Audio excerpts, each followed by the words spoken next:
Hello everyone, स्वागत है आपके टीचिंग केमिस्ट्री चैनल पर। आज हम क्लास 12th का केमिस्ट्री चैप्टर फर्स्ट स्टार्ट करने चल रहे हैं, जिसका नाम क्या होता है सॉल्यूशन।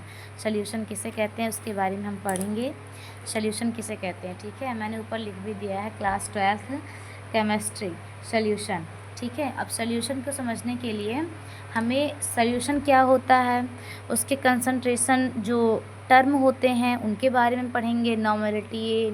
नॉर्मलिटी, मोलरिटी, इसके मोल्स वगैरह, फ्रैक्शन क्या होता है इसके बारे में उसकी हम पढ़ेंगे। कंसंट्रेशन उसका क्या होता है, उसके जो कंसंट्रेशन टर्म होते हैं उनको पढ़ेंगे, डीपली पढ़ेंगे। और इसमें हम सबसे पहले क्या बात करेंगे कि वेपर प्रेशर क्या होता है। पहले सॉल्यूशन के बाद अगर हम फिर इसके बाद हम क्या बात करेंगे, कंसंट्रेशन टर्म, ठीक है, टर्म्स के बारे में बात करेंगे।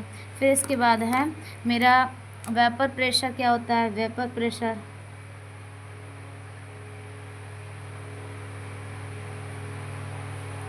प्रेशर किसे कहते हैं उसके बारे में पढ़ेंगे,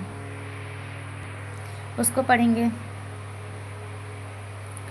फिर इसके बाद है कॉलिगेटिव प्रॉपर्टी किसे कहते हैं उसको पढ़ेंगे।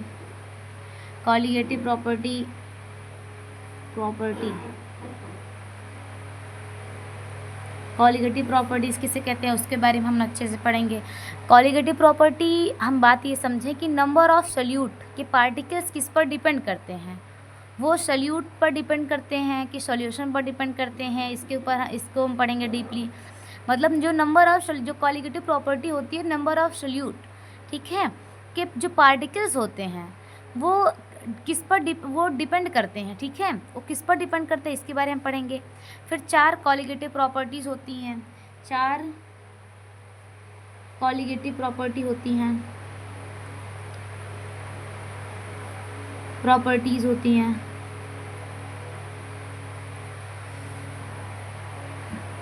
अपना एक सेल्फ जो नोट होता है उसको बनाकर चलिएगा, वो ज़्यादा समझ में आता है बच्चों को, ठीक है। आप इसको जो अपना खुद का नोट्स होता है वो ज़्यादा इजी होता है समझने के लिए, तो अपना खुद का नोट बनाइएगा, ठीक है। साथ में कॉपी पेन लेकर बैठ जाइएगा, उसके बाद समझ में आएगा केमिस्ट्री। तो कॉलिगेटिव प्रॉपर्टी कितने टाइप्स की होती है, 4 टाइप्स की होती हैं। कौन कौन सी होती हैं। एक होता है relative layering in the vapour pressure, relative.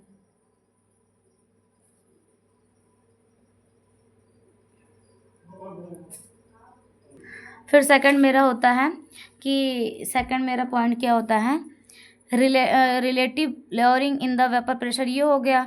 Evolution in the boiling point, evolution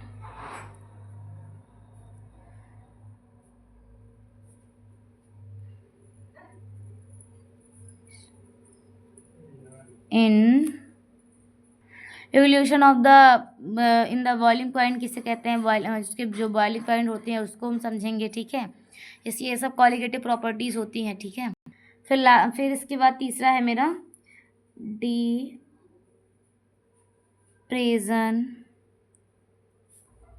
depression in freezing point, हाँ, फ्रीजिंग, चाहे फ्रीजिंग पॉइंट ऐसे ही लिख लो पॉइंट। फिर इसके बाद मेरा होता है ऑस्मोटिक प्रेशर किसे कहते हैं, ऑस्मोटिक प्रेशर किसे कहते हैं हम उसको समझेंगे, ऑस्मोटिक प्रेशर किसे कहते हैं, ठीक। फिर इसके बाद है ये 4 पॉइंट मेरे क्लियर हो गए। एक होता है relative levelling in the vapour pressure, elevation in the boiling point, depression in the freezing point, osmotic pressure, ये 4 मेरे पॉइंट्स होते हैं। अब इसके बाद हम ये, हाँ, एक और इम्पोर्टेंट होता है, ये बहुत पूछा जाता है एग्ज़ाम में, वांट हाफ रो फैक्टर होता है, फैक्टर, वांट हाफ फैक्टर, इसको पूछा जाता है, ये बहुत ज़्यादा इम्पोर्टेंट होता है। और सॉल्युबिलिटी, हाँ, ये भी एक होता है, solubility of gases, solubility of gases के बारे में पढ़ेंगे। जैसे ये इसको किसने, हेनरी लॉ इसको कहते हैं, बोला जाता है हेनरी लॉ, ठीक है। जैसे सॉल्यूशन क्या होता है, सॉल्यूशन हम हेडिंग लगाएंगे, सॉल्यूशन, सॉल्यूशन किसे कहते हैं हम उसके बारे में समझेंगे। सॉल्यूशन होता है मेरा, जैसे बेसिकली जो डिफिनीशन क्या होती है उसके बारे में, जो solution is a homogeneous, solution is a homogeneous,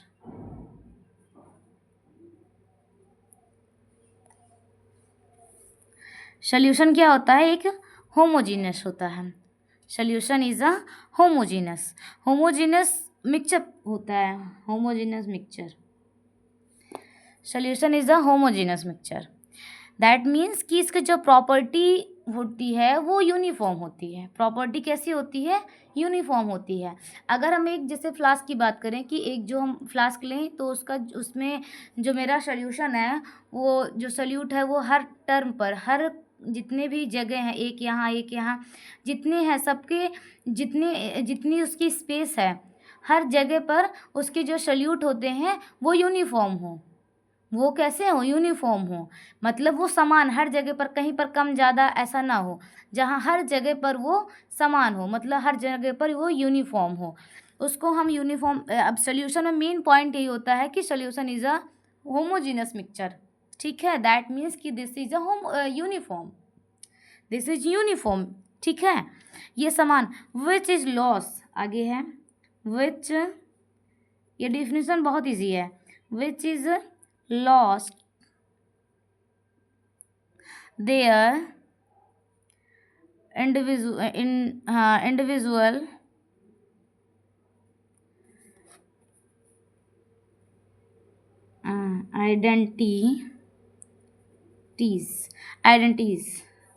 identities उसकी क्या होती है, उसकी जो पहचान होती है। जैसे कहते हैं ना कि इनकी आइडेंटिटी क्या है, आपकी आइडेंटिटी क्या है, आपकी पहचान क्या है, तो वही जो उसकी आइडेंटिटी होगी वो क्या होते हैं, कंसंट्रेशन, मतलब उसका जो समान हो। आइडेंटिटीज मीन्स होता है कि जो उसकी जो पहचान हो वो, and can not be separated by simple method. समझ में आ गया, नहीं समझे?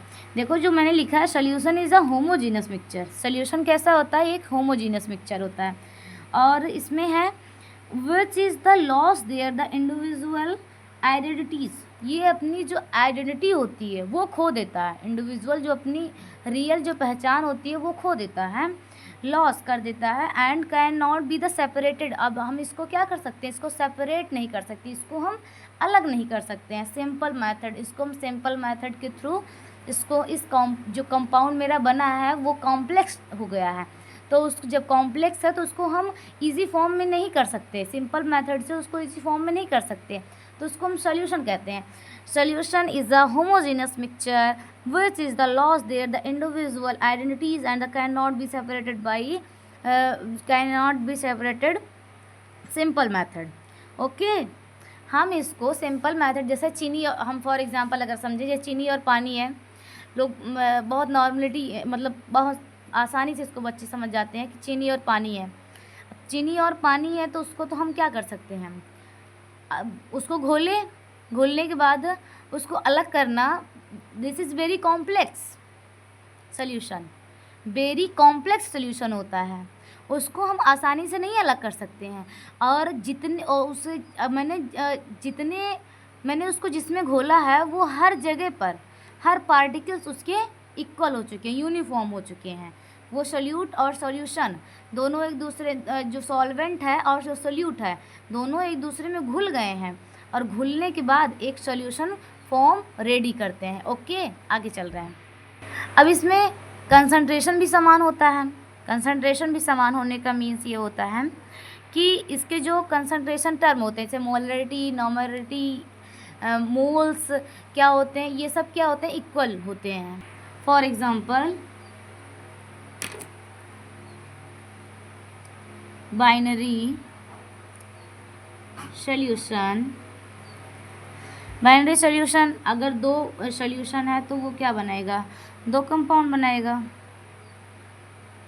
ओके, अब सोल्यूशन अब कितने टाइप्स के होते हैं, सोल्यूशन कितने टाइप्स के होते हैं, 2 टाइप्स। कौन कौन से इसके प्रकार होते हैं, सोल्यूट, और ये क्या होता है, सॉल्वेंट। ठीक है, अब सॉल्वेंट और सोल्यूशन में हम समझेंगे, सोल्यूट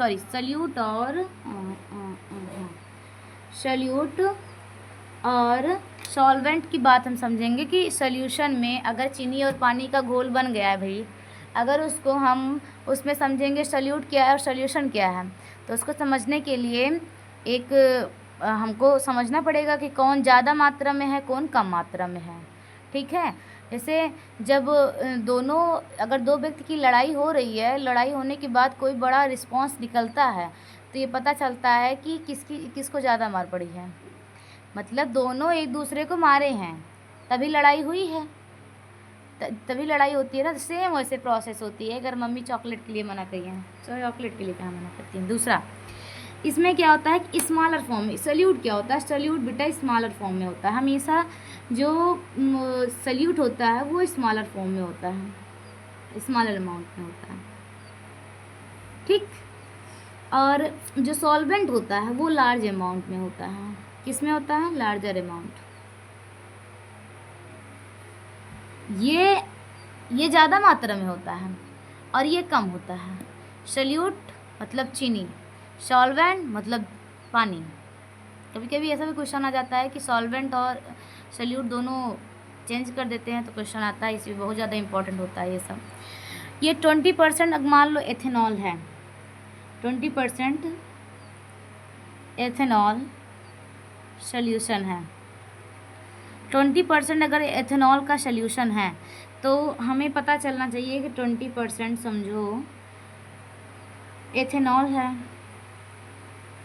मतलब क्या, सॉल्यूट, और 80% क्या होता है, 80% मेरा सॉल्वेंट हो गया।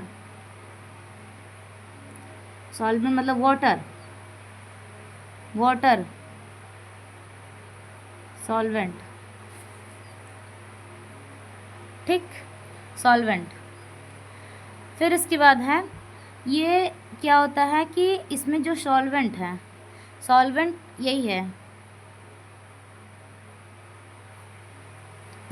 अब इसके बाद हम पढ़ेंगे कि 80%, अब इसमें 80% मेरा वाटर हो गया, मतलब जो सॉल्वेंट है, जो मेरा सॉल्वेंट है वो 80%, और जो मेरा सॉल्यूट है, क्या है मेरा जो सॉल्यूट है वो कितने परसेंट है, 20% है। अब कंफर्म हो गया होगा कि हाँ क्या होता है, क्लियर होता है कि सॉल्यूट क्या होता है, सॉल्वेंट क्या होता है। दोनों ये लार्ज अमाउंट में होता है सॉल्वेंट, और जो सॉल्यूट होता है वो स्मॉलर अमाउंट में होता है। अब इसके बाद अगर हम सॉल्यूशन फाइनली जिस सॉल्यूशन एक लास्ट मतलब एक इजी डेफिनेशन आपको बता दे रहे हैं, जो सॉल्यूशन है, जो सॉल्यूशन होता है वो फाइनली क्या करता है, फाइनली जो कंपोनेंट की फिजिकल स्टेट ले ले, वो क्या होता है, मेरा सॉल्वेंट होता है। जो कंपोनेंट की फिजिकल स्टेट को ले लेता है उसको फाइनली क्या बोलते हैं, सॉल्वेंट बोलते हैं। क्या बोलते हैं, सॉल्वेंट बोलते हैं। जैसे सपोज करो, जैसे मेरे पास क्या है, शुगर मतलब चीनी, C12H22, और ग्लूकोज का होता है C6H12O6। ठीक है, और मेरा वाटर है, ये वाटर है। अब दोनों को अगर हम रिएक्शन करवा रहे हैं तो ये क्या बन रहा है मेरा, और दोनों को जब मिला रहे हैं तो मेरा सॉल्यूशन बनेगा। क्या बनेगा, सॉल्यूशन बनेगा। तो ये कंसंट्रेशन टर्म, हम जो कंसंट्रेशन टर्म हो, अब हम इससे कंसंट्रेशन टर्म को क्या कर सकते हैं, डिसाइड कर सकते हैं। कंसंट्रेशन टर्म को क्या कर सकते हैं, कंसंट्रेशन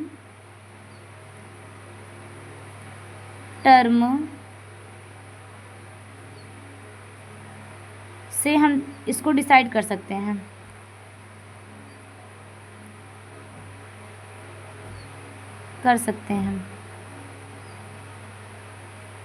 ठीक है। जो अब बात समझें, जिससे वॉल्यूम, जो वॉल्यूम होता है, वॉल्यूम और जो मेरा मास रिलेटेड होता है, जो मेरा वॉल्यूम रिलेटिव होता है और जो मास रिलेटिव होता है, वॉल्यूम रिलेटेड,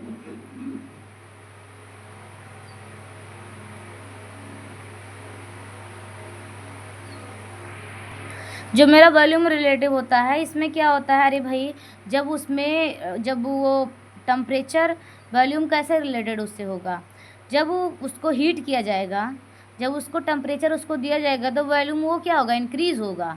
और जब उसमें हम वॉल्यूम जब उसको टेम्परेचर को कम कर देंगे तो क्या हो जाएगा कि उसमें जो टेम्परेचर को कम कर दिए तो वॉल्यूम अपने आप डिक्रीज़ हो गया। तो उसमें मास रिलेटिव क्या होता है, मास रिलेटिव इंडिपेंडेंट होता है, इसके ऊपर डिपेंड नहीं होता है। टेम्परेचर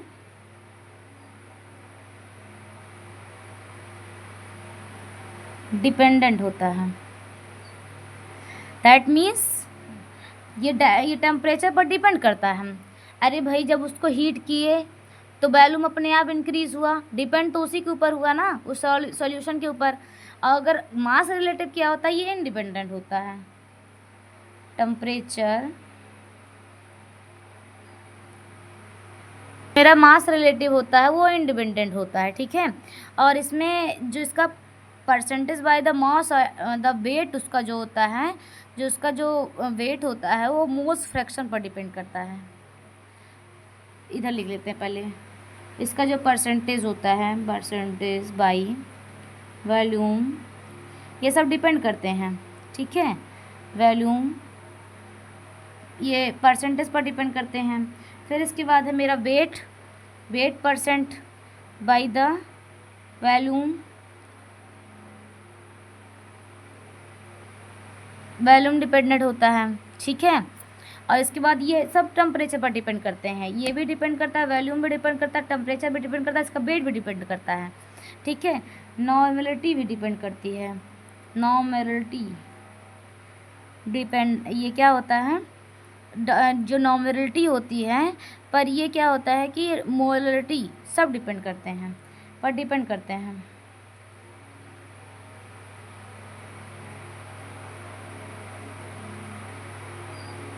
जितने मेरे मोल फ्रैक्शन होते हैं, सब कंसंट्रेशन टर्म जितने होते हैं सब डिपेंड करते हैं वॉल्यूम रिलेटेड पर। अब इसमें हम क्या करेंगे, ये टेम्परेचर वैसे भी नहीं डिपेंड करता है मास फ्रैक्शन, मास रिलेटेड पर, तो इसमें हम परसेंटेज बाई, अब ये इसके ऊपर तो वॉल्यूम के ऊपर नहीं डिपेंड करेगा ना, ये वॉल्यूम के, ये वॉल्यूम के ऊपर डिपेंड करता है, ये टेम्परेचर के ऊपर डिपेंड करता है, लेकिन ये मास के ऊपर डिपेंड करेगा। Percentage by mass related. फिर इसके बाद है वेट, और हाँ वेट, और इसके बाद mole fraction, mole fraction, molarity,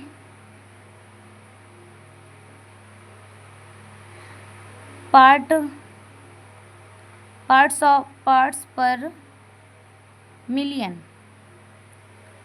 by billion भी आपने सुना होगा। ये सब मास पर डिपेंड करते हैं।